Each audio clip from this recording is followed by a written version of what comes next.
In the early 1800s, a rural Tennessee farm became the site of one of the most terrifying hauntings in American history. What started as strange noises in the night would soon escalate into a violent supernatural attack that left an entire family living in fear.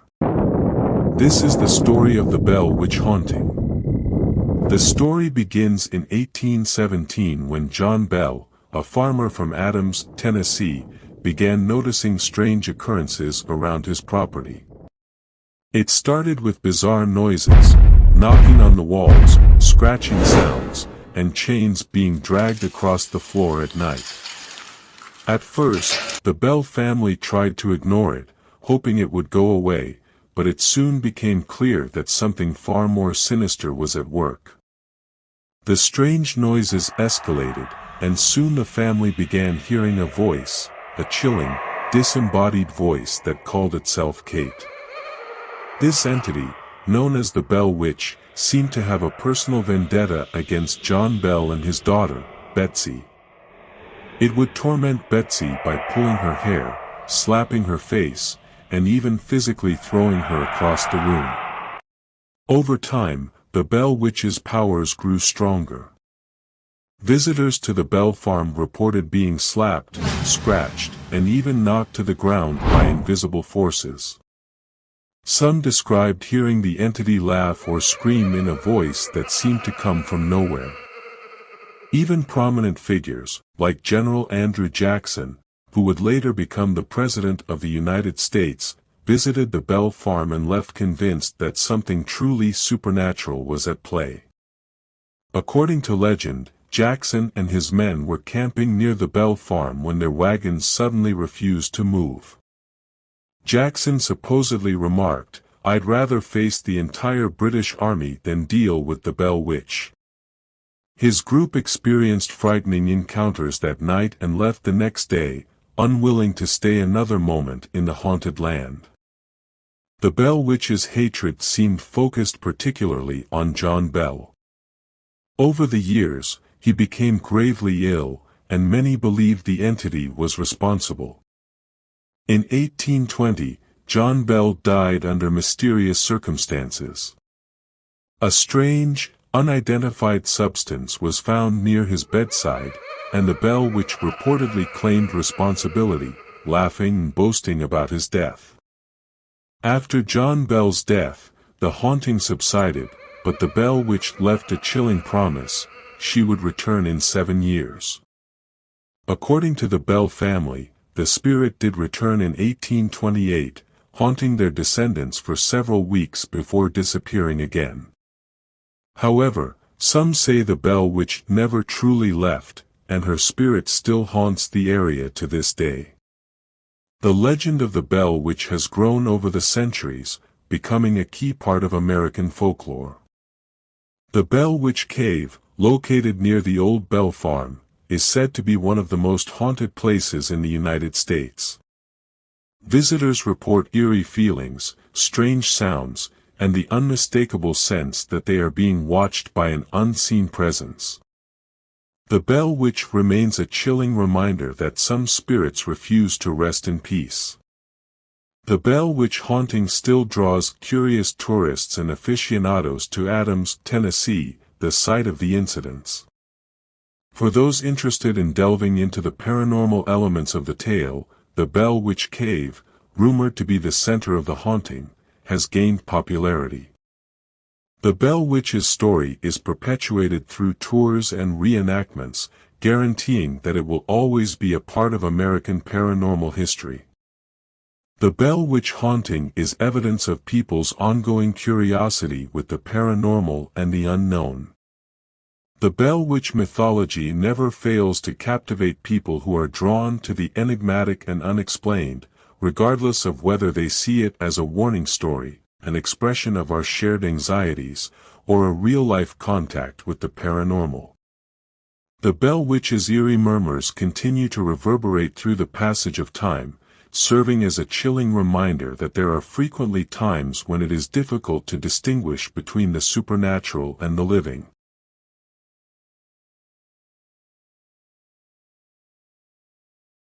In 1960, a peaceful camping trip at Lake Bodom, Finland, turned into a horrifying tragedy that would shake the country for decades. What should have been a fun summer getaway for 4 teenagers ended with 3 of them brutally murdered, and the case remains unsolved to this day. This is the chilling story of the Lake Bodom Murders.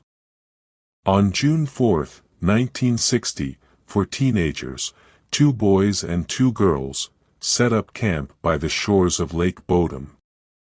It was a typical summer night, with the peaceful sounds of nature all around. But in the early morning hours of June 5, something terrifying happened.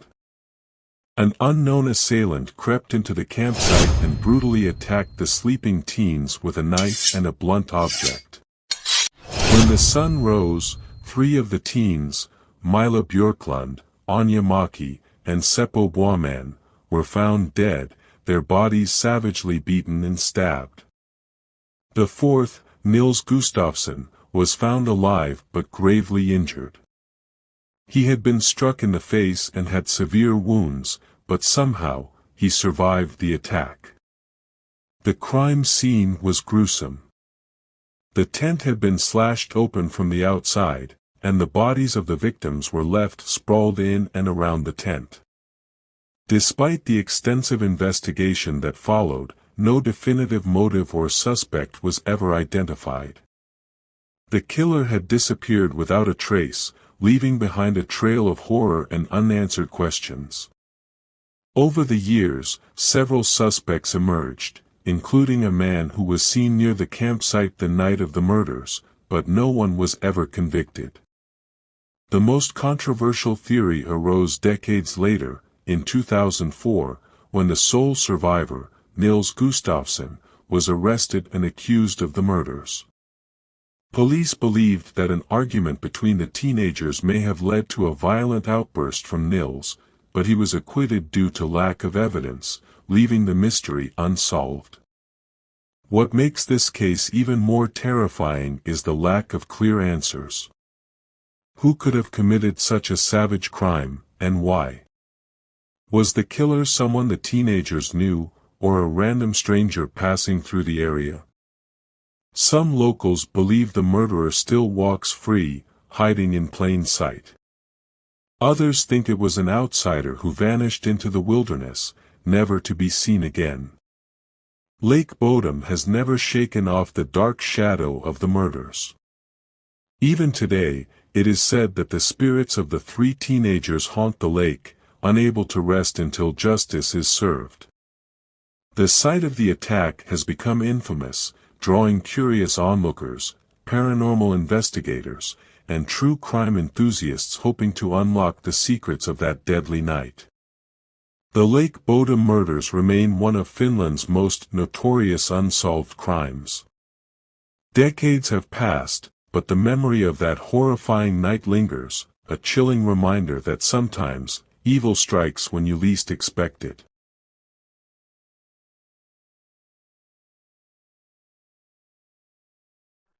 In 1959, a group of 9 experienced hikers set out on an expedition into the Ural Mountains in Soviet Russia, planning to conquer a challenging route known as Dyatlov Pass. They were young, fit, and well prepared for the journey. But what they encountered on that mountain would lead to one of the most bizarre and chilling mysteries in modern history. This is the story of the Dyatlov Pass Incident. The group, led by Igor Dyatlov, consisted of university students and recent graduates, all seasoned in outdoor survival. On January 27, 1959, they began their trek, filled with excitement. Everything seemed to be going according to plan, until a few days later, when something went horribly wrong. Weeks went by, and when the hikers failed to return, search parties were sent out to find them. On February 26, the first bodies were discovered, but what rescuers found was far from a typical hiking accident. The hikers' tent was found torn open from the inside, as though they had fled in panic, half-clothed, into the freezing cold night. The bodies of the hikers were scattered across the mountainside, some found near the remains of a fire, while others were deep in the snow. Strangely, many of them were barely dressed, wearing only socks or a single boot. But the most disturbing part was the condition in which some of the bodies were found. One hiker had a fractured skull, 2 others had severe chest injuries comparable to a car crash, and another was missing her tongue and eyes. These injuries were too severe to be caused by a simple fall or avalanche. But what could have inflicted such damage? The official Soviet investigation concluded that the hikers had died from a compelling natural force, but no one could explain what that force was. The temperature had dropped to extreme lows, and some of the hikers' clothing was found to be radioactive, adding even more mystery to the case. Theories about what happened range from an avalanche to secret military tests, to something far more sinister. Some believe the group may have been victims of a Soviet military experiment, possibly involving nuclear weapons testing in the area. Others suggest they were attacked by a yeti or other cryptid creature.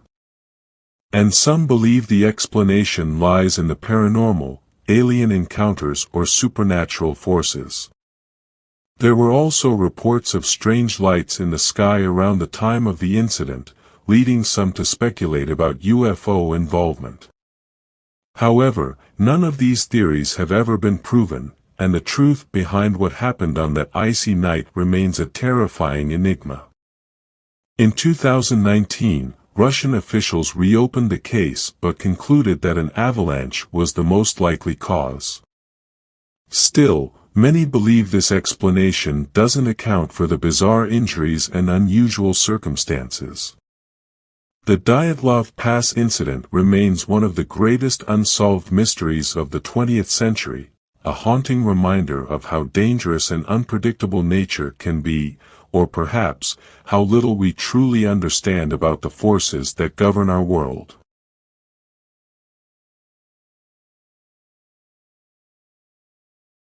In 1947, a chilling distress call was received by several ships navigating the busy shipping lanes near the Strait of Malacca. The voice over the radio was filled with fear, delivering a message that would go down as one of the most terrifying unsolved mysteries in maritime history. This is the story of the ghost ship of the SS Ourang Medan. The distress call was brief and terrifying. All officers, including the captain, are dead. Lying in chart room and bridge. Possibly whole crew dead. There was a moment of silence, followed by a final, haunting message, I die. Then, nothing. Hearing this cryptic SOS, the nearest ships in the area, including an American vessel, rushed to locate the SS Ourang Medan, a Dutch freighter that had sent the distress call. When they arrived, they found the ship adrift, eerily still in the water. No one responded to the hails, so a rescue team was sent aboard. What they discovered was straight out of a nightmare. Every crew member of the Ourang Medan was dead, sprawled on their backs with their eyes wide open, faces twisted in horror, and arms outstretched as if trying to fight off something unseen. Some reports say their mouths were open in silent screams. Even the ship's dog was found dead, frozen in an expression of terror. There were no signs of violence or struggle, and no apparent injuries on any of the bodies. As investigators searched the ship, they were baffled. There was no evidence of a fire, no visible damage to the ship, and the cargo was intact. Yet something had clearly killed every single person on board. Before a thorough investigation could be conducted, the situation took a bizarre and tragic turn. Suddenly, as the rescue crew was preparing to tow the Ourang Medan to shore, smoke began billowing from the lower decks. Within moments, the ship exploded, sinking quickly beneath the waves. Whatever secrets the ship held went down with it, leaving investigators and historians with nothing but speculation and mystery. To this day, no one knows exactly what happened on the SS Ourang Medan. Some theories suggest that the ship was smuggling dangerous chemicals, which may have leaked and poisoned the crew. Others believe the deaths could have been caused by carbon monoxide poisoning from a malfunctioning boiler. But these theories don't explain the terrifying expressions on the faces of the dead or the strange, sudden explosion that sank the ship. More outlandish theories point to paranormal causes. Some believe the crew encountered something otherworldly, perhaps even a UFO. Others think the ship was cursed or that the crew was struck by an unknown and deadly force from the deep. But without physical evidence, the truth remains elusive. The SS Ourang Medan, now dubbed the Ghost Ship, remains one of the greatest unsolved mysteries of the sea. Was it a freak accident, a sinister plot, or a supernatural event? We may never know, but one thing is certain: the crew of the Ourang Medan met their end in a way that defies explanation, and their chilling SOS still haunts the airwaves today.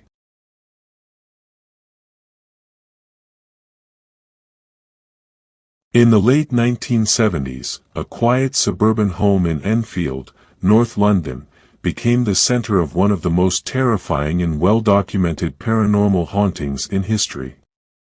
Known today as the Enfield Poltergeist, this haunting would leave an entire family terrorized, attract media attention from across the world, and baffle even the most experienced paranormal investigators. It all began in August 1977, when single mother Peggy Hodgson and her 4 children started hearing strange noises in their home. It started with knocking sounds and objects moving on their own. But soon, the activity escalated into something far more terrifying. One night, Peggy's daughters, Janet and Margaret, screamed for their mother. When she entered the room, she found furniture shifting on its own, with no one near it.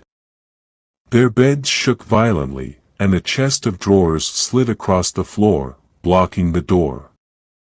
The children were terrified, and so was Peggy. But this was only the beginning.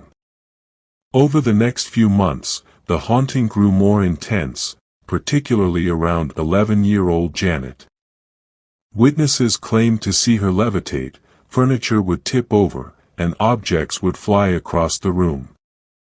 Janet would speak in a strange, deep voice, claiming to be the spirit of a man named Bill Wilkins, who had died in the house years earlier. One of the most chilling aspects of the case was Janet's voice.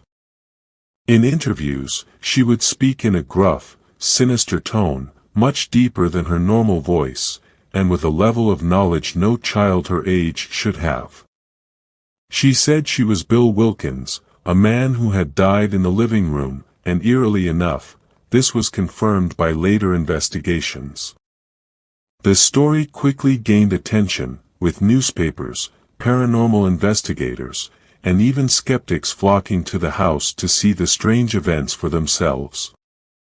The haunting was witnessed by more than 30 people, including police officers, neighbors, and journalists, all of whom reported seeing objects move without explanation. Maurice Gross and Guy Lyon Playfair, 2 paranormal investigators, spent months documenting the case. They set up cameras, conducted interviews, and captured numerous strange events on tape. Yet despite the overwhelming evidence, many skeptics suggested that the entire haunting was a hoax, perpetrated by the children for attention.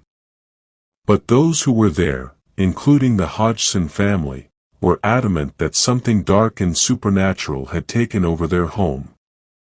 Janet herself later admitted that while she and her siblings occasionally faked small events, the majority of the phenomena were real. She insisted that she had no control over the poltergeist, which tormented her family for over 18 months.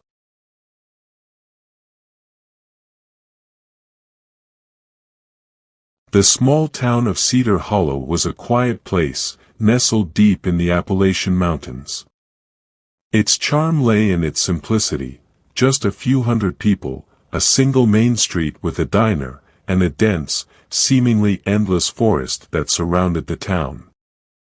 The woods were both beautiful and terrifying, stretching beyond what anyone could see, rumored to be older than the town itself. The townspeople had their legends about the forest. Some said it was haunted, others believed there were creatures, far older than humans, living within. But most shrugged off the stories as nothing more than old wives' tales, passed down to keep children from wandering too far into the wilderness. However, the elders, those who had lived in Cedar Hollow their entire lives, would warn anyone who would listen: stay out of the woods at night. If you see lights, look away. Never, ever follow the sounds. Emma had just moved to Cedar Hollow. She was a writer, looking for peace and solitude to finish her novel. The town seemed perfect, a serene place with no distractions, a quiet cottage at the edge of the woods. She loved it there, the silence, the beauty of nature, and the way the forest seemed to whisper at night, as if it held secrets only it knew. Her first few weeks went by without incident. She'd spend her days writing on her porch, gazing out at the dense forest. She'd occasionally see deer, squirrels, and once, a fox darting through the trees. It was peaceful, and for the first time in years, she felt like her mind was clear enough to write. But one night, just as she was finishing a chapter, she heard it, a soft, low humming sound, almost like singing. It was distant, barely audible, but it was there. Emma paused, straining her ears, but after a few moments, the sound disappeared. She dismissed it as the wind or perhaps an animal call. But it returned the next night, closer this time. Curious, Emma asked around town, but no one seemed to know what she was talking about. The diner waitress just smiled and said, "Oh, that's probably just the wind playing tricks. Happens all the time out here." But the older woman sitting at the counter had a different reaction.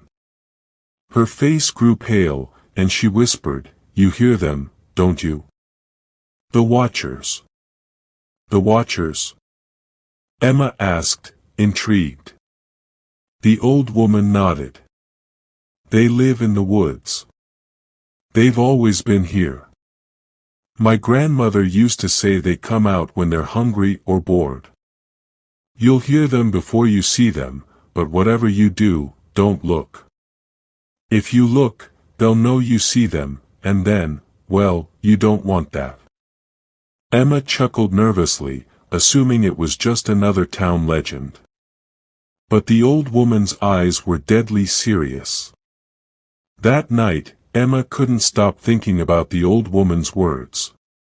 She tried to sleep, but her mind kept wandering back to the sound she'd heard. Around midnight, she was jolted awake by the same humming, only this time, it was much closer, right outside her window. Her heart raced as she sat up, peering out into the darkness. The forest was a thick, black wall, impenetrable to her eyes. But then she saw it, small, flickering lights, like fireflies but larger, moving through the trees.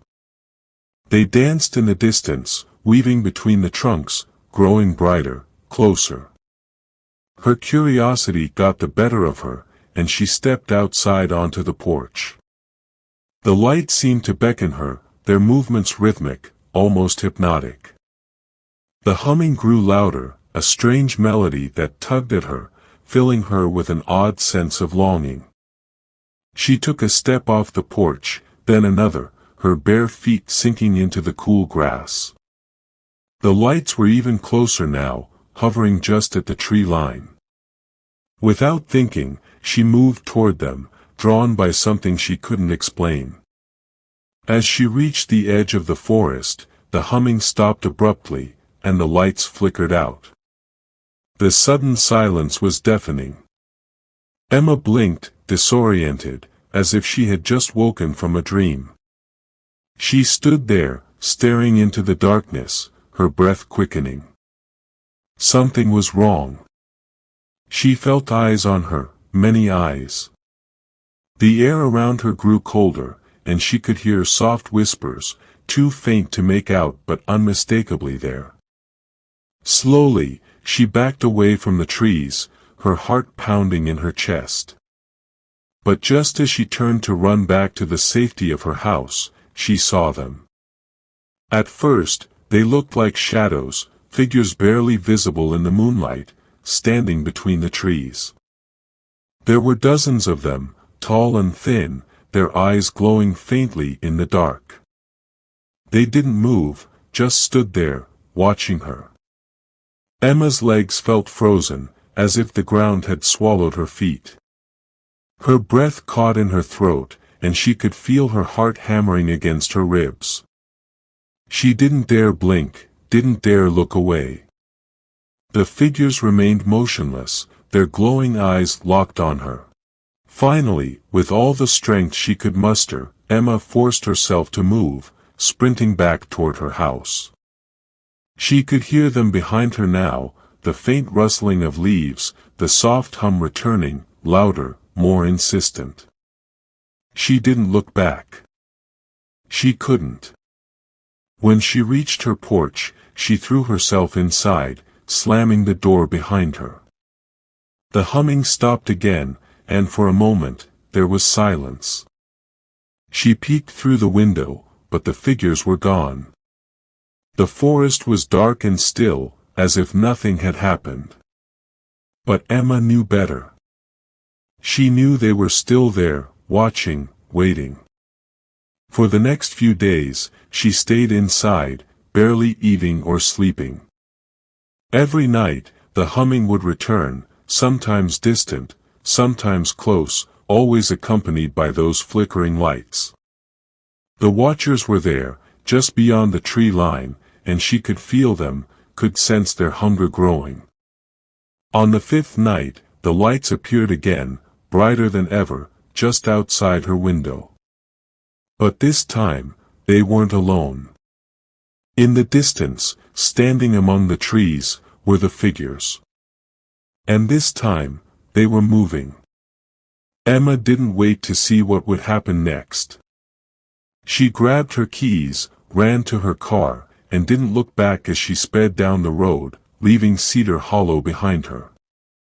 She drove through the night, the humming still echoing in her ears, the watcher's eyes burned into her memory. She never returned to Cedar Hollow. No one heard from her again, except for a brief email she sent to a friend a few months later. It was short, just one sentence: "They found me."